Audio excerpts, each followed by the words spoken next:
Global competition college तावड़ा के online शैक्षणिक मंच पर आप सभी का हार्दिक स्वागत, अभिनंदन। क्लास को शुरू करते हैं।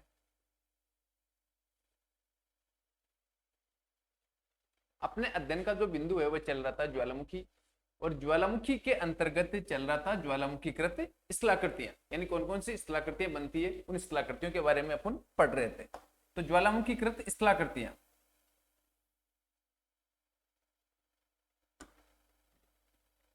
ज्वालामुखीकृत स्थलाकृतियां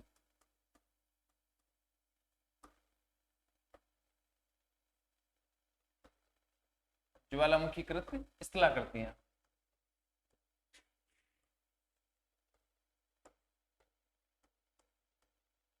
अब ज्वालामुखीकृत स्थलाकृतियों को हमने दो भागों में बांटा था। एक थी आंतरिक स्थलाकृतियां और दूसरी थी बाह्य प्रकार की स्थलाकृतियां। तो आंतरिक स्थलाकृतियों के बारे में अपन ने पढ़ लिया था। अब अपना चल रहा है बाह्य स्थलाकृतियां। तो बाह्य स्थलाकृतियां कौन सी स्थलाकृतियां चल रही है? बाह्य स्थलाकृतियां।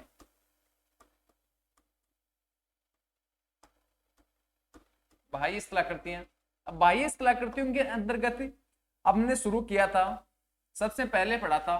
बाह्य स्थलाकृतियों को वापस बांटते हैं। सबसे पहले है ज्वालामुखी शंकु। ज्वालामुखी शंकु, उसके बाद में है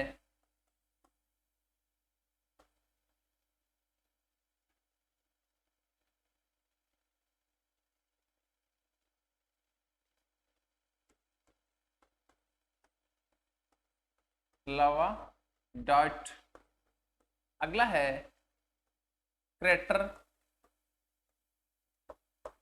और अगला होगा कॉल्डेरा। कॉल्डेरा। तो अपना जो अध्ययन का बिंदु चल रहा है, सबसे पहले ज्वालामुखी स्थलाकृतियां, बाह्य प्रकार की स्थलाकृतियों के बारे में अपन ने बेसिक में आपको बता दिया, जिसमें अपना जो पॉइंट चल रहा था उस पॉइंट में अपन ने पढ़ लिया था कि ज्वालामुखी से कौन कौन सी स्थलाकृतियां बनती है। इसमें ज्वालामुखी शंकु है। ज्वालामुखी शंकु के अंतर्गत हमने सबसे पहले शुरू किया था तो ज्वालामुखी शंकु का वर्गीकरण। ज्वालामुखी शंकु के अंतर्गत हमने पढ़ा था, एक तो होता है सिंडर शंकु। सबसे पहला पढ़ा था कौन सा? सिंडर शंकु। दूसरा पढ़ा था, उसका नाम था कंपोजिट शंकु। कंपोजिट शंकु, या फिर इसको हम बोल सकते हैं मिश्रित शंकु। कंपोजिट या फिर मिश्रित शंकु। तीसरे प्रकार का शंकु था, उसको हमने बोला था परपोषित शंकु। परपोषित शंकु। तो सिंडर शंकु के बारे में अपन ने पढ़ लिया था कि सिंडर शंकु क्या होता है।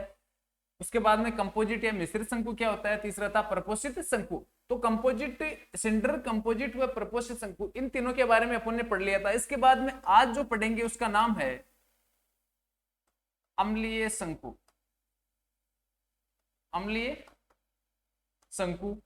और उसके बाद में 5 नंबर है, उसको बोल सकते हैं सारीय शंकु। सारीय, या फिर इसको बोल सकते हैं पैठिक, पैठिक शंकु। शंकु। तो आज का जो अपना अध्ययन का बिंदु है उसका नाम है अम्लीय शंकु। आज हम शुरू करेंगे अम्लीय शंकु से। आज का जो अपना है बिंदु वो है अम्लीय शंकु, क्योंकि लास्ट क्लास में अपन ने सिंडर शंकु के बारे में पढ़ लिया था। उसके बाद में मिश्रित शंकु क्या होता है या फिर परपोषित शंकु क्या होता है। आज का जो अपना अध्ययन का बिंदु उसका नाम है अम्लीय शंकु। अम्लीय शंकु।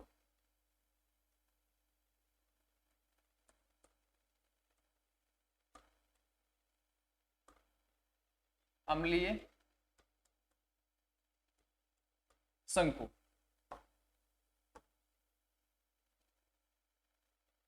सबसे पहले मैंने आपको बताया था कि ज्वालामुखी क्रिया के अंतर्गत क्या होता है, धरातल के आंतरिक भाग से बाह्य भाग पर क्या आएगा? मैग्मा आएगा। मैग्मा, या हम इसको बोल सकते हैं लावा। तो लावा का वर्गीकरण हम किस आधार पर कर सकते हैं कि लावा कौन सी प्रकृति का है?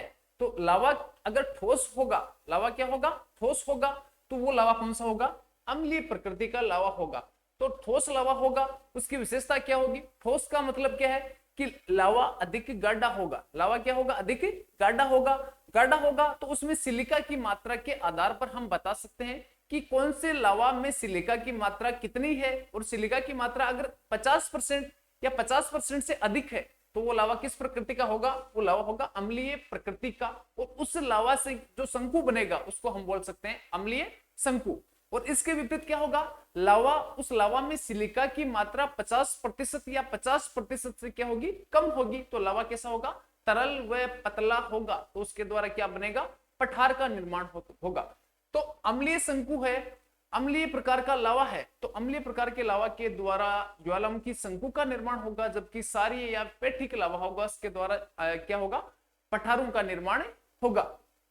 तो अम्लीय शंकु, इसके बारे में लिखते हैं। सबसे पहले देखो, इसको मैं आपको डायग्राम के माध्यम से बताने की कोशिश करता हूं कि किस प्रकार का जो शंकु बनेगा उस शंकु को अम्लीय शंकु अपन बोल सकते हैं।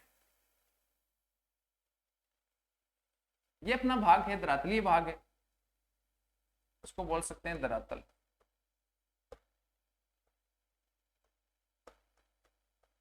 धरातलीय भाग,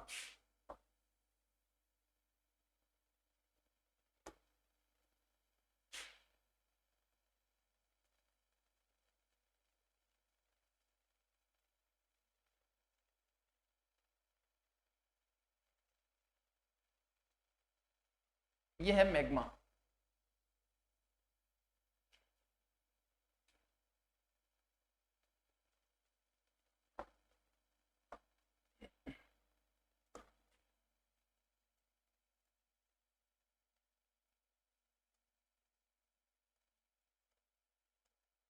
मैग्मा या फिर इसको हम बोल सकते हैं क्या, लावा।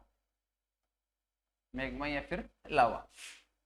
तो धरातल के आंतरिक भाग से जब मैग्मा व लावा, मैग्मा या फिर लावा धरातलीय सतह के बाहर आएगा, धरातलीय सतह के बाहर आएगा, तो बाहर आने के बाद में क्या होगा, एक शंकु का रूप ले लेगा, और उस शंकु को हम बोल सकते हैं, उस शंकु का नाम क्या है, इस प्रकार की एक आकृति बन जाएगी, उस आकृति को हम बोलेंगे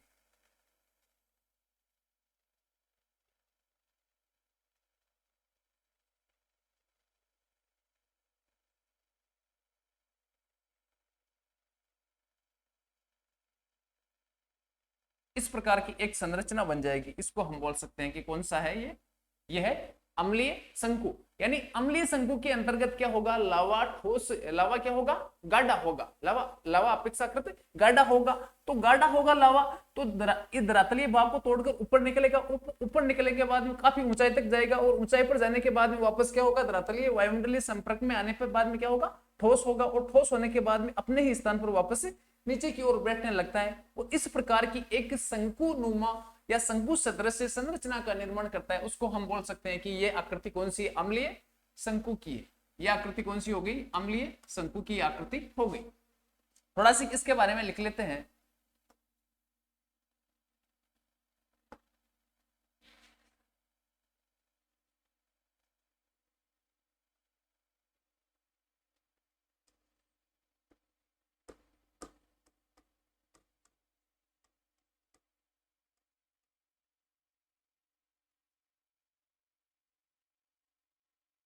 अपेक्षाकृत अत्यधिक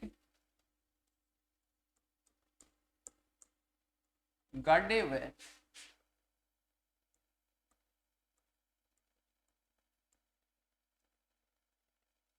अपेक्षाकृत अत्यधिक गाढ़े व चिपचिपे लावा से निर्मित, लावा से निर्मित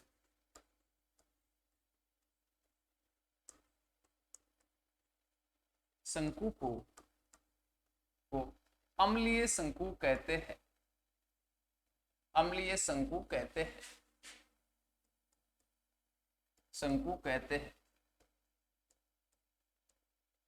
हैं। अगली विशेषता है इसकी, इसमें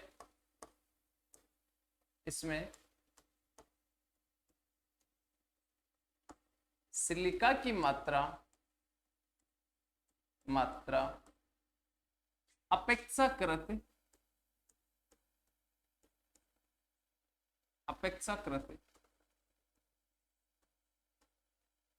अधिक होती है, सिलिका की मात्रा अपेक्षाकृत अधिक होती है। अगली विशेषता है यह मैग्मा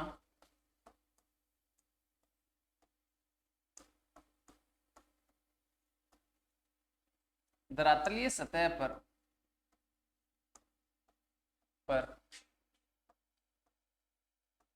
पहुंचकर धरातलीय सतह पर पहुंचकर ठोस रूप ले लेता है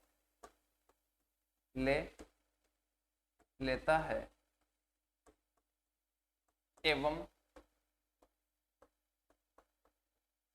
विशालतम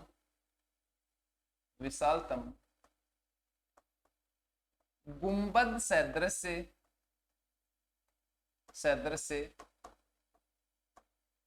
संरचना का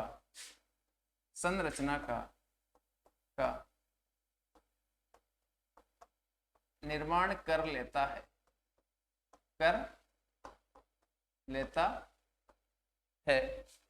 अगली विशेषता है इसकी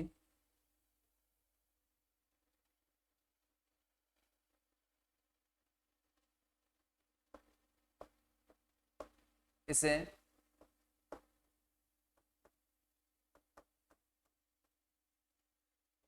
स्ट्रोम्बोली तुल्य शंकु भी कह सकते हैं। शंकु भी कहते। मैंने आपको बताया था कि स्ट्रोम्बोली प्रकार का ज्वालामुखी कहां पर है? इटली देश के लिपरी द्वीप पर एक ज्वालामुखी विस्फोट होता है और उस ज्वालामुखी विस्फोट के द्वारा अम्लीय शंकु यानी इस सदृश संरचना का निर्माण होता है। तो अपेक्षाकृत अत्यधिक गाढ़े व चिपचिपे लावा से, क्योंकि लावा अगर पतला होगा तो उससे क्या होगा, गुंबद सदृश संरचना नहीं बनेगी। तो इसके लिए पहली विशेषता क्या है कि लावा क्या होना चाहिए, अत्यधिक या अपेक्षाकृत क्या होना चाहिए, गाढ़ी प्रवृत्ति का होना चाहिए। दूसरी विशेषता है इसमें सिलिका की मात्रा, जितनी सिलिका का प्रतिशत जितना अधिक होगा उसी प्रकार सिलिका की मात्रा अधिक है तो लावा क्या होगा, गाढ़ा होगा और उससे शंकु का निर्माण हो जाएगा। धरातलीय सतह पर जैसे ही पहुंचेगा, पहुंचने के बाद में क्या होगा, वायुमंडलीय संरचना है, वायुमंडलीय संरचना के द्वारा ये क्या कर लेगा, ठोस रूप ले लेगा और अपने स्थान पर वापस नीचे की ओर गिरने लग जाएगा और एक गुंबद सदृश संरचना का निर्माण कर लेगा। तो इसका जो उदाहरण है, अम्लीय शंकु का उदाहरण कौन सा ज्वालामुखी है, तो अपन बता सकते हैं कि स्ट्रोम्बोली तुल्य ज्वालामुखी है, वह अम्लीय शंकु के सदृश संरचना हमारे को दिखाई देती है। तो ये पहला हो गया अम्लीय शंकु। अब अगला है, इसको हम बोल सकते हैं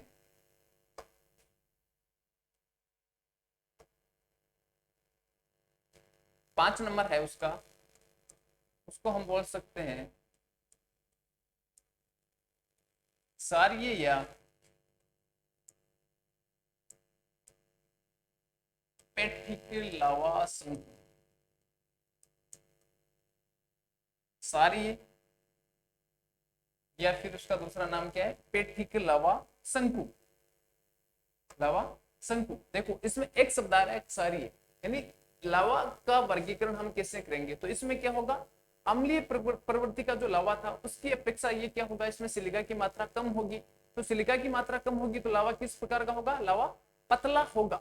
पतला लावा होगा तो धरातलीय सतह पर जैसे ही आएगा, आने के बाद में क्या करेगा, ठोस रूप ले लेगा, लेकिन बहुत धरातलीय सतह पर बहुत विस्तृत भाग पर वो फैल जाएगा, क्योंकि पतला होगा। तो पतला होने के कारण धरातलीय भाग पर क्या होगा, विस्तृत भाग पर फैल जाएगा। तो इसके द्वारा क्या होगा, ज्वालामुखी पठारों का निर्माण किसके द्वारा होता है, क्षारीय या फिर इसका दूसरा नाम है पेट्रिक लावा शंकु। तो जो आकृति बनेगी उस आकृति को हम बोल सकते हैं कि क्षारीय या फिर क्या है, पेट्रिक लावा। एक डायग्राम के माध्यम से समझने की कोशिश करते हैं।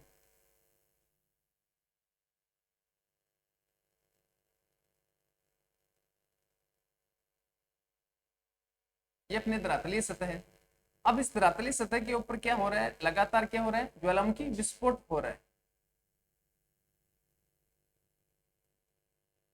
इस प्रकार धरातल के आंतरिक भाग से मैग्मा बाहर निकलेगा और निकलने के बाद में क्या होगा, मैग्मा बहुत ज्यादा क्या होगा, पतला होगा। तो पतला होने के बाद में बहुत ही विस्तृत भाग पर फैल जाएगा। तो विस्तृत भाग पर फैल जाएगा तो इस प्रकार की जो संरचना बनेगी, इस संरचना को हम बोल सकते हैं कि क्या बनेगा, इसके द्वारा किसका निर्माण हो रहा है, अनेक प्रकार के पठारों। इस सदृश से जो संरचना बन जाएगी, इसके द्वारा यहाँ पर क्या हो रहा है, पठारों का निर्माण। ज्वालामुखी पठार, पठार, जितने भी पठार है, जितने भी पठार, वह सभी पठार कौन से है, क्षारीय लावा शंकु के उदाहरण हमारे को देखने को मिलते हैं। तो ये पठार है, क्योंकि मैग्मा होगा तो मैग्मा आंतरिक भाग से बाहर निकलेगा, तो बाहर निकलेगा तो उसमें प्रेशर, पहली चीज क्या होगा, कम होगा, प्रेशर कम होगा। जैसे धरातलीय संपर्क में आएगा, संपर्क में आने के बाद में वो क्या होगा, पतला होगा, तो पतला होगा तो धरातलीय सतह पर क्या है, विस्तृत रूप में फैल जाएगा, विस्तृत रूप में फैल जाएगा। तो उसके द्वारा जो निर्मित संरचना होती है उसको हम बोल सकते हैं क्षारीय, या फिर क्या बोल सकते हैं, पेटिक लावा शंकु। तो इसे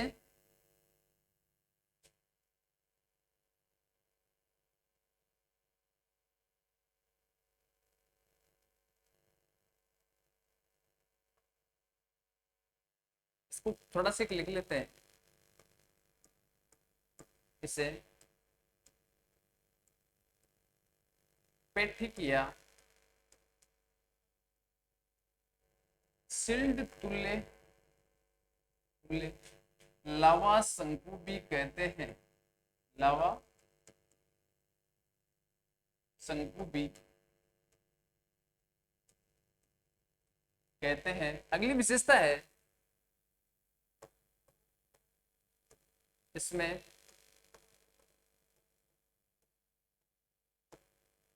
सिलिका की मात्रा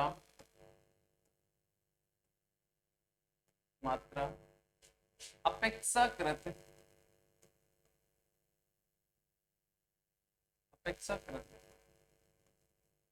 कम होती है, कम होती है, वह होती है जब मैग्मा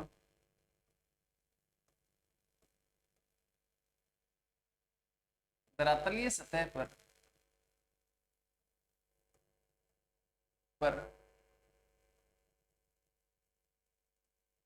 पहुंचता है तो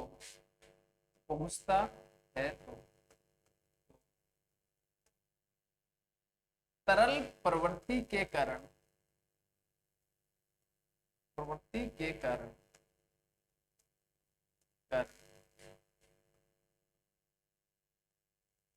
बहुत विस्तृत भूभाग पर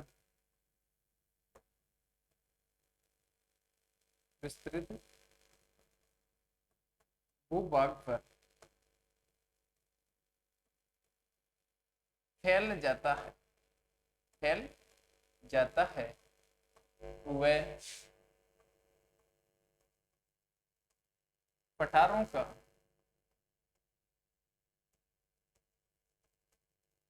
निर्माण करता है, पठारों का निर्माण करता है।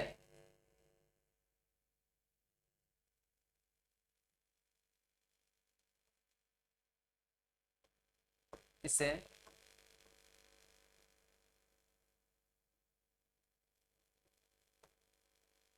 हवाना प्रकार के शंकु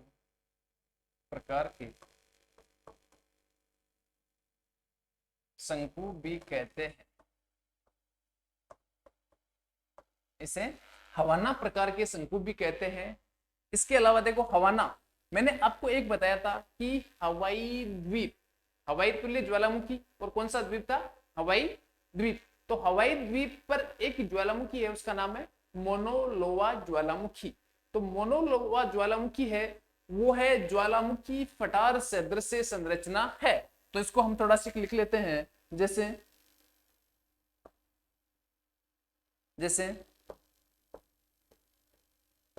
हवाई द्वीप का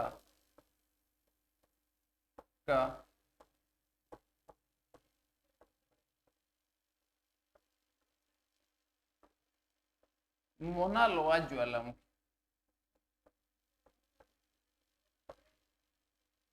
मोनोलोवा ज्वालामुखी यानी हवाई द्वीप उत्तरी अमेरिका में प्रशांत वाले भाग में है, प्रशांत वाले भाग में, वहां पर एक ज्वालामुखी है मोनोलोवा ज्वालामुखी। तो मोनोलोवा ज्वालामुखी की संरचना किस प्रकार की, ज्वालामुखी पठार के सदृश संरचना है। तो अपना एक पार्ट था वो कंप्लीट हो चुका है, जिसके अंतर्गत हमने पढ़ा था कि क्या होते हैं, अनेक प्रकार के शंकु बनते हैं, उन शंकुओं के बारे में पढ़ लिया। अब दूसरा पार्ट है उसको बोलते हैं लावा डॉट। लावा डॉट, तो लावा डॉट क्या होता है? पहला पार्ट हो गया। अब बी पार्ट है उसको हम बोलेंगे कि लावा डॉट।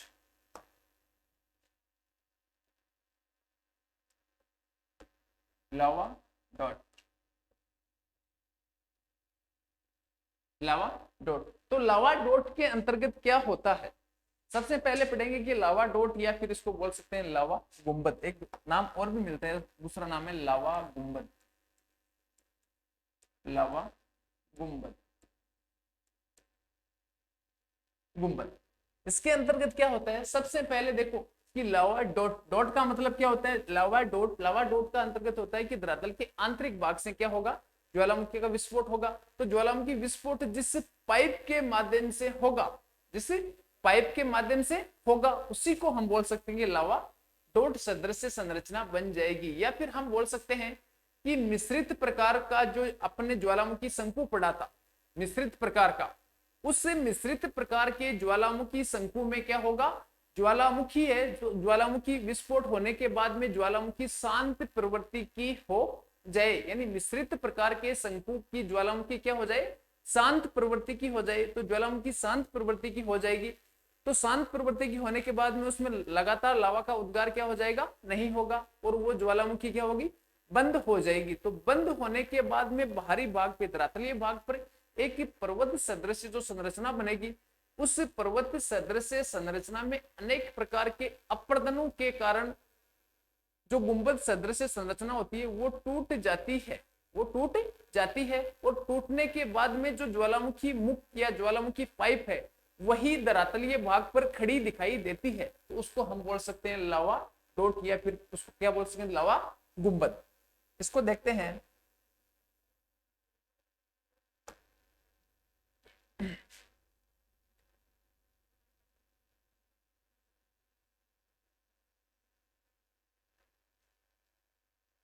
ये अपना धरातलीय भाग है।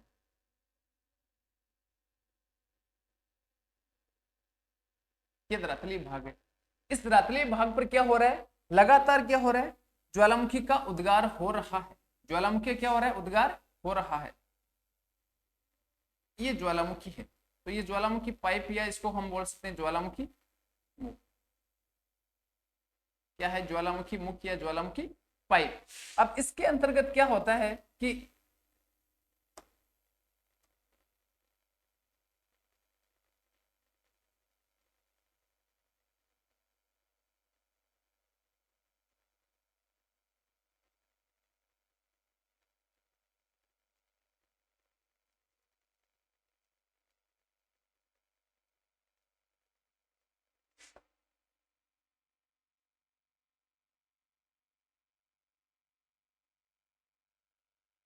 अब इस संरचना में क्या होगा? लगातार क्या होगा? ज्वालामुखी उद्गार होगा। ज्वालामुखी उद्गार होगा तो मिश्रित प्रकार का शंकु, मैंने अभी आपको बताया कंपोजिट या मिश्रित प्रकार का शंकु का निर्माण हो जाएगा। मिश्रित प्रकार के शंकु में क्या होगा कि इसमें ठोस पदार्थ व तरल पदार्थ परत दर परत जमते जाते हैं। लेकिन क्या होगा? जब मिश्रित प्रकार का ज्वालामुखी वो शांत हो जाए, यानी उसमें लगातार लावा पहले उद्गिरित हो रहा था और उसमें लावा का उद्गार क्या हो जाए? बंद हो जाए। तो लावा का उद्गार लगातार एक पाइप या सक्रिय पाइप के माध्यम से होता है। पाइप के माध्यम से लावा का उद्गार होगा तो धरातल के पास वाले भाग में क्या होगा? शंकु का निर्माण हो जाएगा। फिर इस शंकु के निर्माण होने के बाद में क्या होगा? लगातार क्या होगी? अपर्दन की क्रिया होगी। अपक्षय व अपर्दन की क्रिया लगातार चलती रहेगी, और अपक्षय व अपर्दन की क्रियाओं के द्वारा ये धरातलीय सतह पर जिसके द्वारा शंकु का निर्माण हो रहा है, ये संरचना क्या हो जाएगी? लगातार अपर्दित हो जाएगी। लगातार अपर्दित हो जाएगी, यानी ये भाग है ना, ये इस भाग का लगातार क्या हो जाएगा? अपर्दन हो जाएगा। तो अपर्दन होने के बाद में ये पूरी की पूरी संरचना, इस संरचना क्या हो जाएगा? अपर्दन हो जाएगा, यानी ये भाग पूरा का पूरा क्या हो जाएगा? धीरे धीरे टूट जाएगा। ये भाग पूरा का पूरा टूट जाएगा। ये भाग क्या हो जाएगा? टूट कर अलग हो जाएगा। या फिर हम इसको बोल सकते हैं कि अपर्दन हो जाएगा। इसमें एक शब्द लिख लो आप, अपर्दन। अपर्दन इस क्रिया के द्वारा क्या हो जाएगा, अपर्दन हो जाएगा। तो अपर्दन होने के बाद में जो संरचना ये बनेगी, इस संरचना के अंतर्गत क्या होगा, अपर्दन क्रिया होने के बाद में इस प्रकार की संरचना बचेगी, सिर्फ एक इस प्रकार की।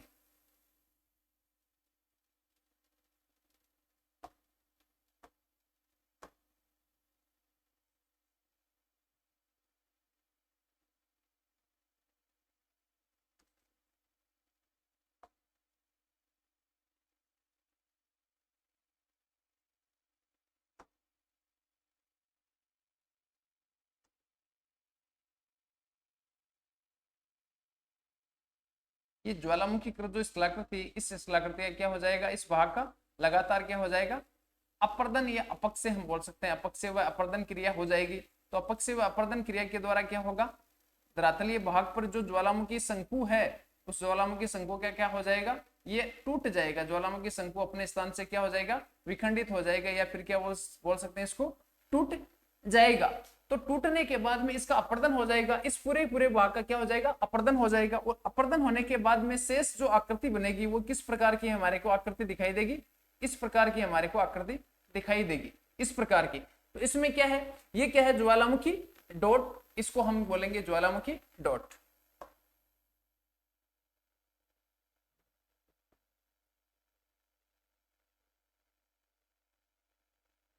इसको हम बोलेंगे ज्वालामुखी डॉट।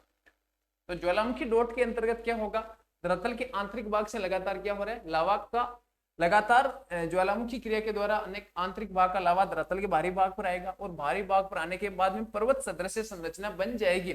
और पर्वत सदृश संरचना में क्या होगा, वापस अपर्दन होगा, और अपर्दन क्रिया के द्वारा ये पूरी की पूरी जो निर्मित संरचना है वापस टूट जाएगी। और टूटने के बाद में ज्वालामुखी, जिसको हम बोल सकते हैं ज्वालामुखी मुख या ज्वालामुखी पाइप वाला भाग है, वो भाग धरातलीय सतह पर इस प्रकार का दिखाई देगा।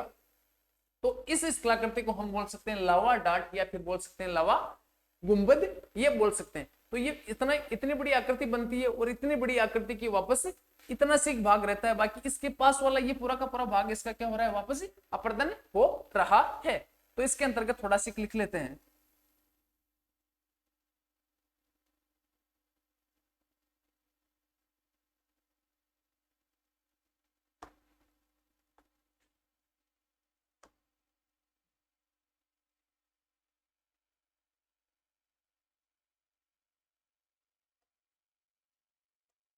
जब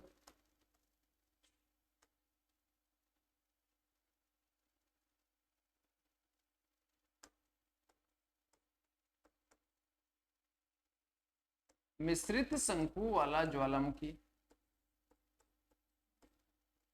वाला ज्वालामुखी ज्वालामुखी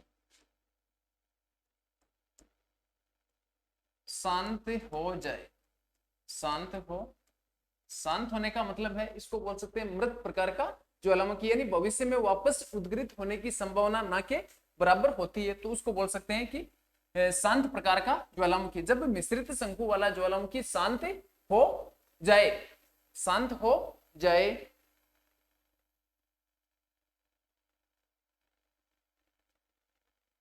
जाए या फिर बोल सकते हैं शांत हो जाता है, हो जाता है, जाता है। तो अपर्दन के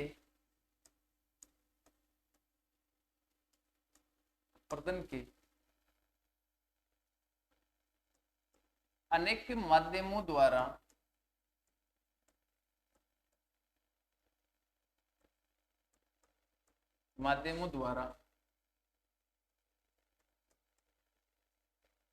शंकु का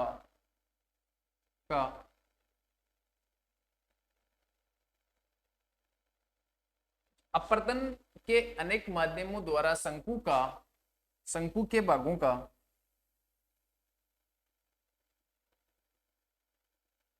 शंकु के भागों का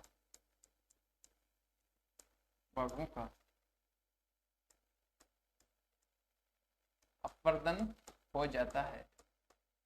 हो जाता है। अर्थात हम बोल सकते हैं अर्थात केवल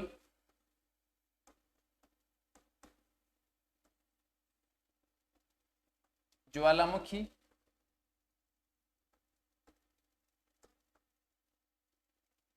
पाइप वाला भाग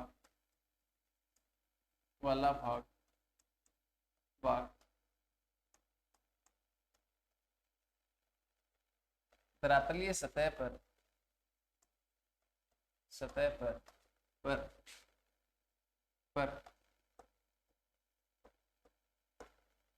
दिखाई देता है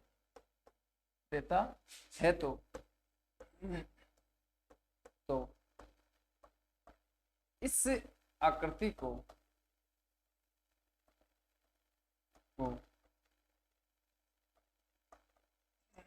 लावा डॉट कहते हैं। इसका मतलब आपको इतना ध्यान रखना है कि जो पर्वतीय संरचना होती है वो पूरी की पूरी क्या हो जाती है, टूट जाती है। अपर्दन के विभिन्न माध्यमों द्वारा वो क्या हो जाती है, पूरी टूट फूट जाती है। और टूटने के बाद में ज्वालामुखी पाइप बोल सकते हैं। तो ज्वालामुखी पाइप सदृश संरचना हमारे को केवल दिखाई देगी। तो उस प्रकार की संरचना को हम बोल सकते हैं कि लावा डॉट कहते हैं। इसके अलावा है एक शब्दावली और आती है। उस शब्दावली के अंतर्गत हमारे को देखना पड़ता है कि एक होता है डाइट्रम,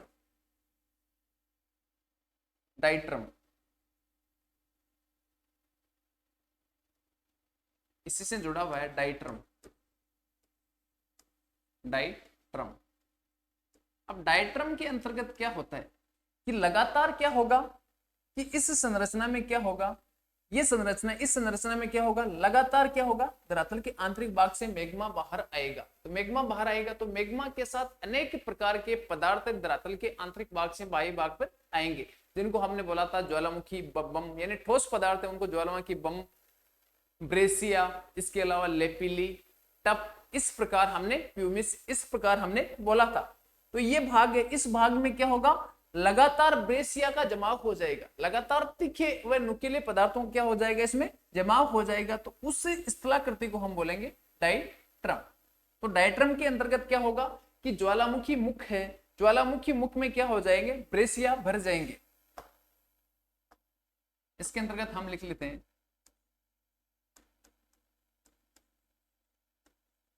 ज्वालामुखी मुख में लगातार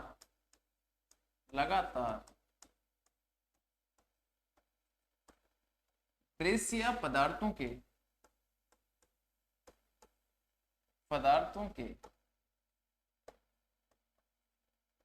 जमाव से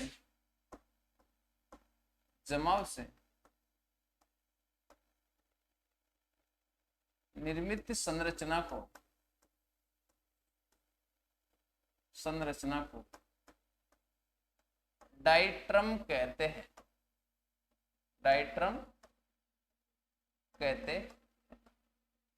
इन डाइट्रम क्या होंगे, ठोस पदार्थ होंगे जो आंतरिक भाग से धरातल के बाहरी भाग पर आएंगे।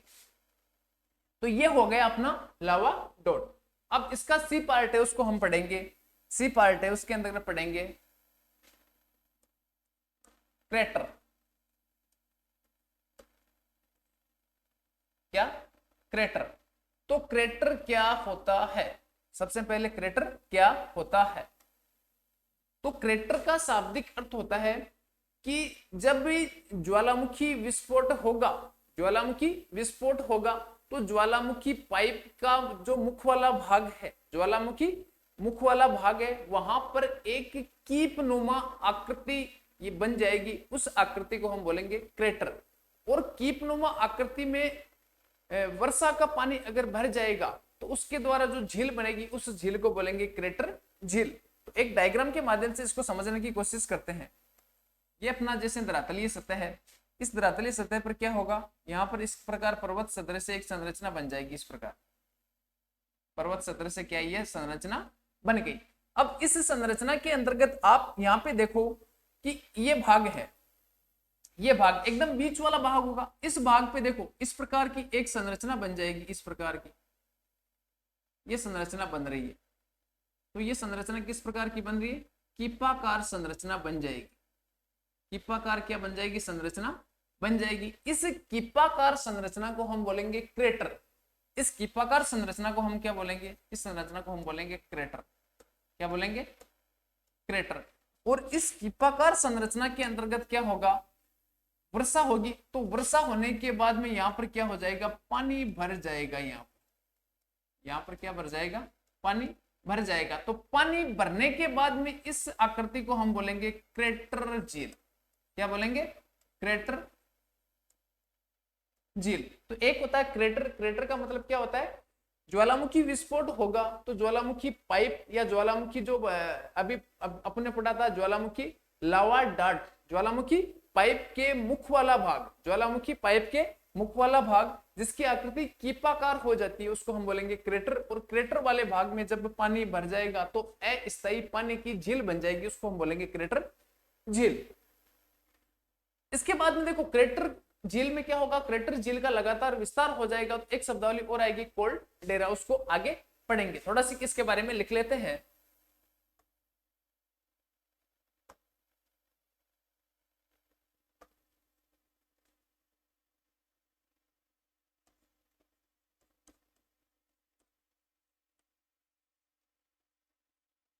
ज्वालामुखी पाइप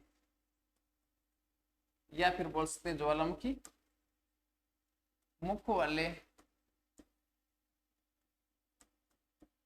भाग पर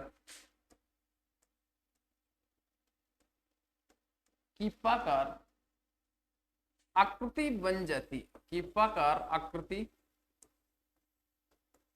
बन जाती है, कीपाकार आकृति बन जाती है जिसे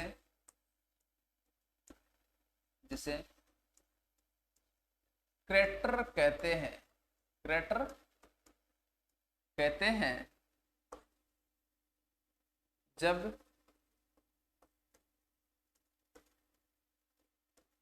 क्रेटर में वर्षा का पानी भर जाता है तो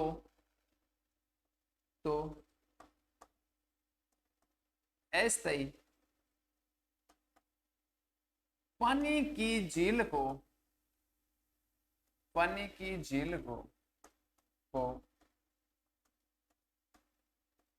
क्रेटर झील कहते हैं। झील कहते हैं। तो पहला है क्रेटर क्या होता है, फिर दूसरी चीज है क्रेटर झील क्या होती है। तो क्रेटर और क्रेटर झील में आपने अंतर समझ लिया। क्रेटर और क्रेटर झील में आपने अंतर समझ लिया। अब आता है कि इसके सदृश संरचना कहां पर निर्मित है।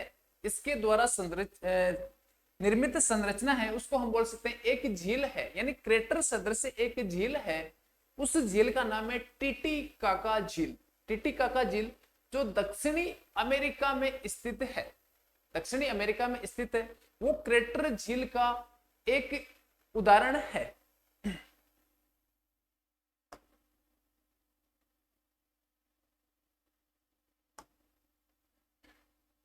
आगे लिख लेते हैं। टीटीकाका झील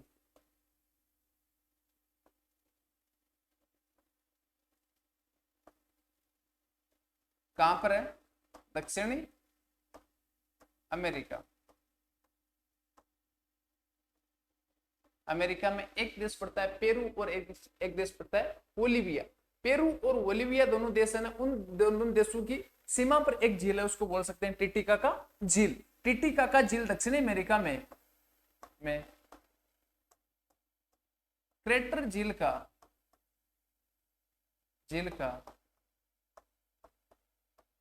उदाहरण है। अगली विशेषता है टीटीकाका झील की है कि क्रेटर झील है। इसका मतलब क्या है? यह विश्व की सबसे ऊंचाई पर स्थित, ऊंचाई पर स्थित झील है, ऊंचाई पर स्थित झील है। ऊंचाई का मतलब क्या होगा, धरातलीय भाग पर पर्वत सदृश संरचना बनेगी। ये पर्वत है, उस पर्वत के एकदम ऊपर वाले भाग में झील, यानी ये पर्वत नुमा सदृश है और इस भाग के ऊपर वाले भाग में झील बनेगी। तो इसका मतलब क्या होगा, यह विश्व की क्या होगी, सबसे ऊंचाई पर स्थित, ऊंचाई पर स्थित एक भाग इसमें और जोड़ लेते हैं, ऊंचाई पर स्थित नौकागम्य झील है, नौकागम्य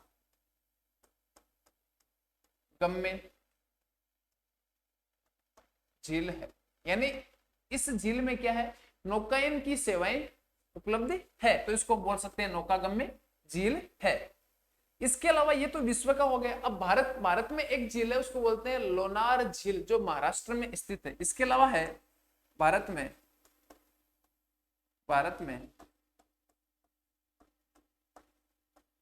लोनार झील, लोनार झील जो कहां पर है, महाराष्ट्र में।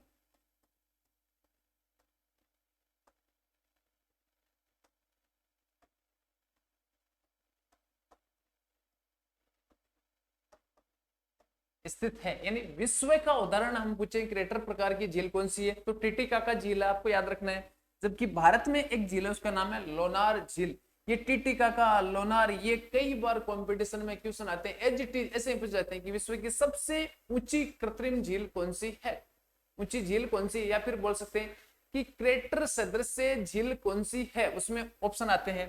तो उनका ध्यान रखना कि भारत में लोनार झील है, जबकि विश्व की सदृश में पूछे आपके तो टिटिकाका झील जो दक्षिणी अमेरिका में स्थित है। आपको देश पूछे तो पेरू व बोलिविया की सीमा पर स्थित है, पेरू व बोलिविया। लेकिन आप सिर्फ दक्षिणी अमेरिका ही एक बार याद रखना, उसके बाद में आप देश भी याद रख सकते हो।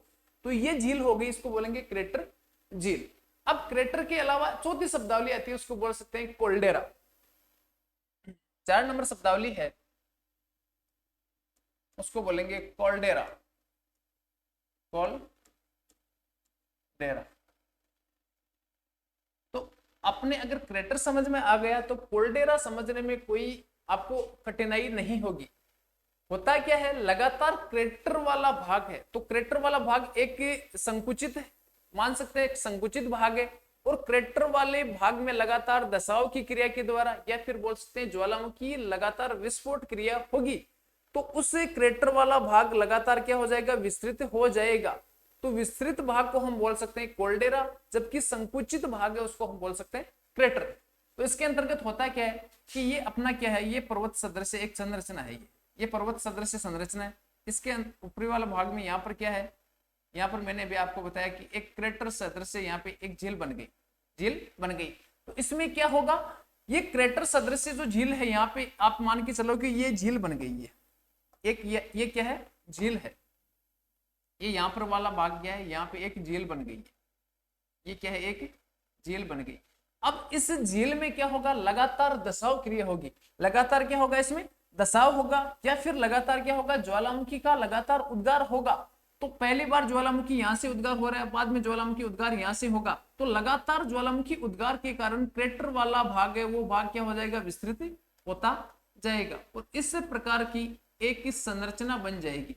ये क्रेटर वाला भाग है, ये क्रेटर वाला भाग लगातार क्या हो जाएगा, विस्तृत हो जाएगा। तो इस विस्तृत भाग को हम बोलेंगे कि इसको हम बोलेंगे कोल्डेरा, कोल्डेरा। आपको इतना ध्यान रखना है, क्रेटर का विस्तृत रूप कोल्डेरा कहलाता है, या कोल्डेरा का संकुचित रूप क्रेटर कहलाता है। थोड़ा सा लिख लेते हैं, जब क्रेटर झील के अंतर्गत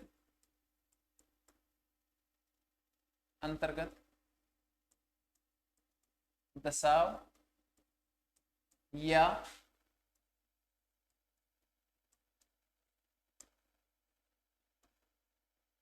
ज्वालामुखी विस्फोट से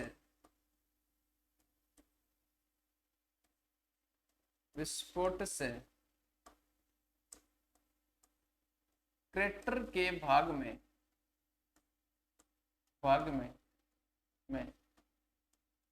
लगातार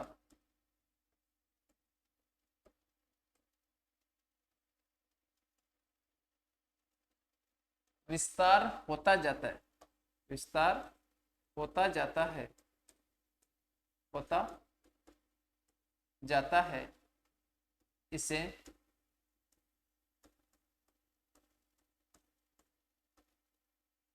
कोल्डेरा कहते हैं। कहीं कहीं पर मिलता है कि घोंसले नुमा या घोंसले सदृश संरचना को हम क्या बोल सकते हैं, कोल्डेरा। तो क्रेटर है और क्रेटर के भाग में क्या होगा, लगातार क्रेटर का विस्तार होगा। तो विस्तार के बाद में जो संरचना बनेगी इसको हम बोल सकते हैं कि ये आकृति, यानी क्रेटर का भाग लगातार बढ़ेगा तो जो आकृति बनेगी उसको हम बोल सकते हैं कोल्डेरा, कोल्डेरा। अब इसके अंतर्गत देखो आज का जो अपना अध्ययन का बिंदु है, वापस इसको थोड़ा सी देख लेते हैं। आज शुरू किया था ज्वालामुखी स्थलाकृतियां। सबसे पहले शुरू किया था सेंटर शंकु, कंपोजिट व प्रपोजिट शंकु के बारे में अपने लास्ट क्लास में पढ़ लिया था। आज की क्लास में शुरू किया था अम्लीय शंकु, उसके बाद में दूसरा शंकु था कौन सा, क्षारीय या फिर पेटिक शंकु। तो ये दो प्रकार के तो ज्वालामुखी शंकु थे। ज्वालामुखी शंकु के अलावा हमने पढ़ा कि लावा डॉट क्या होता है, उसके बाद में पढ़ा क्रेटर और लास्ट में पढ़ा था कोल्डेरा। तो अम्लीय शंकु इस प्रकार की जो संरचना बनेगी, यानी इसमें क्या होगा, लावा क्या होगा, गाढ़ी प्रवृत्ति का होगा। गाढ़ी प्रवृत्ति के होने के कारण गुंबद सदृश संरचना बन जाएगी। इस गुंबद सदृश संरचना को हम बोल सकते हैं अम्लीय शंकु। यानी इसका उदाहरण क्या है, इसका है स्ट्राम्बोली। क्या है, स्ट्राम्बोली तुल्य शंकु है, वह अम्लीय शंकु का उदाहरण है। आपको इतना ध्यान रखना है। अगला ध्यान रखना है, इसमें सिलिका की मात्रा क्या होती है, अपेक्षाकृत अधिक होगी। दूसरा है उसको हम बोल सकते हैं क्षारीय या फिर उसका नाम है पेटिक शंकु। क्षारीय या फिर बोल सकते हैं पेटिक शंकु। तो ये शंकु, उसका नाम क्षारीय या पेटिक शंकु है। इसमें क्या होगा, ज्वालामुखी विस्फोट होगा। तो ज्वालामुखी विस्फोट होगा तो इसमें सिलिका की मात्रा अपेक्षाकृत कम होगी। तो लावा किस प्रकार का होगा, तरल या पतला होगा। पतला होने के बाद में धरातलीय भाग पे जैसे आएगा तो बहुत बड़े भाग पर विस्तृत हो जाएगा। विस्तृत होने के बाद में वापस वायुमंडलीय संपर्क में आएगा तो फिर वापस क्या होगा, वो ठोस होगा। ठोस होने से ज्वालामुखी क्या, पठारों का निर्माण होगा। तो जितने भी ज्वालामुखी पठार है वह सभी क्षारीय या पेटिक लावा शंकु के उदाहरण है। इसके अंतर्गत है, मैंने आपको बताया कि एक है हवाना प्रकार के शंकु भी इसको कहते हैं, या फिर है हवाई द्वीप का मोना लोवा ज्वालामुखी। इसके यानी ज्वालामुखी पठार के सदृश से उसकी संरचना होती है। फिर अगला है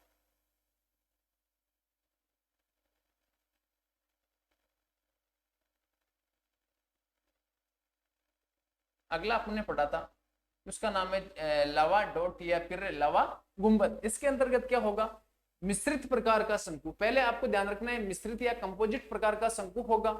उस शंकु के अंतर्गत क्या होगा, धरातलीय भाग पे आएगा और विशालतम रूप ले लेगा। विशालतम रूप लेने के बाद में क्या होगा कि जो मैग्मा है, मैग्मा से निर्मित जो संरचना या आकृति धरातलीय सतह पर है, वो आकृति लगातार अपर्दन की क्रियाओं के द्वारा टूटती जाएगी और टूटने फूटने के बाद में जिसको हम बोल सकते हैं ज्वालामुखी पाइप। ज्वालामुखी पाइप वाला भाग ही धरातलीय सतह पर हमारे को देखने पे दिखाई देता है, स्पष्ट रूप से दिखाई देता है।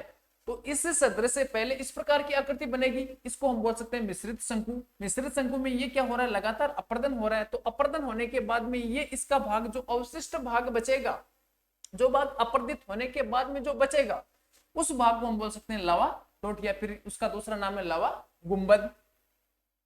एक इसमें शब्दावली आती है, उसको बोलते हैं डायट्रम। यानी डायट्रम क्या होते हैं कि ज्वालामुखी मुख के लिए जो पाइप होगी, उस पाइप के अंतर्गत ब्रेसिया। ब्रेसिया का मतलब होता है ज्वालामुखी बम से छोटी आकृति, तीखे व नुकीले ठोस पदार्थों को क्या बोलते हैं, ब्रेसिया। यानी ये भाग है, इस भाग में लगातार ब्रेसिया ये जम जाएंगे, तो इस सदृश संरचना को हम बोलेंगे डायट्रम। अगला है क्रेटर झील।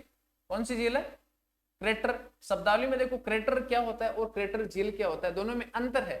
क्रेटर का मतलब क्या होगा कि एक संरचना बन जाएगी, केवल कीपाकार संरचना होगी, उस संरचना को हम बोलेंगे क्रेटर। और क्रेटर यानी कीपाकार संरचना के अंतर्गत धरातलीय भाग पर जो पानी होगा, वर्षा होगी, उससे जो पानी भर जाएगा, उस पानी से निर्मित जो झील नुमा आकृति बन जाएगी, उसको हम बोलेंगे क्रेटर झील। तो क्रेटर क्या होता है, कीपाकार आकृति होती है, उसको बोलते हैं क्रेटर। और क्रेटर का निर्माण हमेशा ज्वालामुखी मुख वाला भाग होता है। ज्वालामुखी पाइप है, उसका ज्वालामुखी मुख वाला भाग है, वहां पर जो संरचना बनेगी उसको हम बोलेंगे क्रेटर। क्योंकि इसमें क्या है, नीचे वाला भाग है, नीचे वाले भाग में क्या होगा, लावा होगा, लेकिन लावा क्या हो जाएगा, आना बंद हो जाएगा। तो लावा के आने के बंद होने के बाद में लावा के उद्गार वाले भाग या ज्वालामुखी मुख वाले भाग पे वहां पर जो अस्थायी झील बनती है उसको बोल सकते हैं क्रेटर। और क्रेटर में पानी भरने के बाद में क्रेटर झील का निर्माण होता है। इस क्रेटर झील का मैंने आपको बताया कि क्रेटर झील का सबसे अच्छा उदाहरण कौन सा है, टिटिकाका झील। इसको आपको विशेष ध्यान रखना है। टिटिकाका झील दक्षिणी अमेरिका में स्थित है, पेरू व बोलिविया दोनों राष्ट्र उनकी सीमाओं पर है। क्रेटर झील का सबसे अच्छा उदाहरण है। और अगला आता है कि यह विश्व की सबसे ऊंचाई पर स्थित नौकागम्य झील है। ये विश्व के सदृश हो गया। तो विश्व में है तो भारत में भी कोई ऐसी झील होगी, उसका नाम है लोनार झील, जो महाराष्ट्र में है। और महाराष्ट्र में वह झील है वह क्रेटर से निर्मित झील है, क्रेटर से निर्मित झील है। अगला है कोल्डेरा। क्रेटर वाले विस्तृत भाग यानी क्रेटर में जो कीपाकार आकृति वो संकुचित होती है, लगातार उसमें क्या होगा, या तो दसाव क्रिया होगी, दसाव क्रिया के द्वारा लगातार ये भाग, इसमें लगातार ये दसाव होगा, दसाव होने के बाद में इसका विस्तार हो जाएगा, या फिर ज्वालामुखी का क्या होगा, लगातार विस्फोट होगा। तो ज्वालामुखी विस्फोट होने के बाद में क्रेटर वाला भाग छोटा है, क्रेटर वाले भाग में लगातार विस्तार होगा। तो विस्तार से जो संरचना बन जाएगी उस संरचना को हम बोलेंगे कोल्डेरा। तो ये क्रेटर और कोल्डेरा हो गया। तो ये ज्वालामुखी वाला चैप्टर है। इस चैप्टर को मैंने आज कंप्लीट कर दिया है। ज्वालामुखी का जो भी चैप्टर है इसके 6-7 वीडियोज है, 6-7 वीडियोज के माध्यम से मैंने आपको समझाने की कोशिश की। इसके अलावा आप ये नोट्स है, आप इन नोट्सों को पढ़ो, पढ़ने के साथ लगातार वीडियोज को आप देखो। देखने के बाद में जो भी आपके पास कोई भी संसाधन है, पढ़ने का संसाधन यानी कोई भी बुक है, उस बुक का आप थोड़ा सा सहारा लो। सहारा लेने के बाद में फायदा इतना होता है कि पहले इनको एक बार आप पढ़ लो, पढ़ने के बाद में आपको बुक को आप पढ़ोगे तो आपको पता चल जाएगा कि काम की चीज कौन सी और बिना काम की चीज कौन सी है। तो इसके साथ साथ यहाँ पर हर चीज बताना तो पॉसिबल है नहीं। कोशिश मेरी यही है कि जैसा आपके ऑफलाइन क्लास में होता है वैसा वैसा मैं आपको बताने की कोशिश करूं। लेकिन कुछ मैटर अगर छूट जाए तो आप उसके लिए आपके पास जो भी बुक या जो कोई भी संसाधन है उसका आप प्रयोग करो और उसमें एक बार पढ़ लो। पढ़ने के बाद में इसको आप देखोगे तो मैं कोशिश करता हूं कोई चीज को डायग्राम के माध्यम से समझाने की, तो आपको बहुत अच्छे से अच्छे समझ में आए। तो मैं आज की क्लास को यही समाप्त करता हूं। थैंक्स।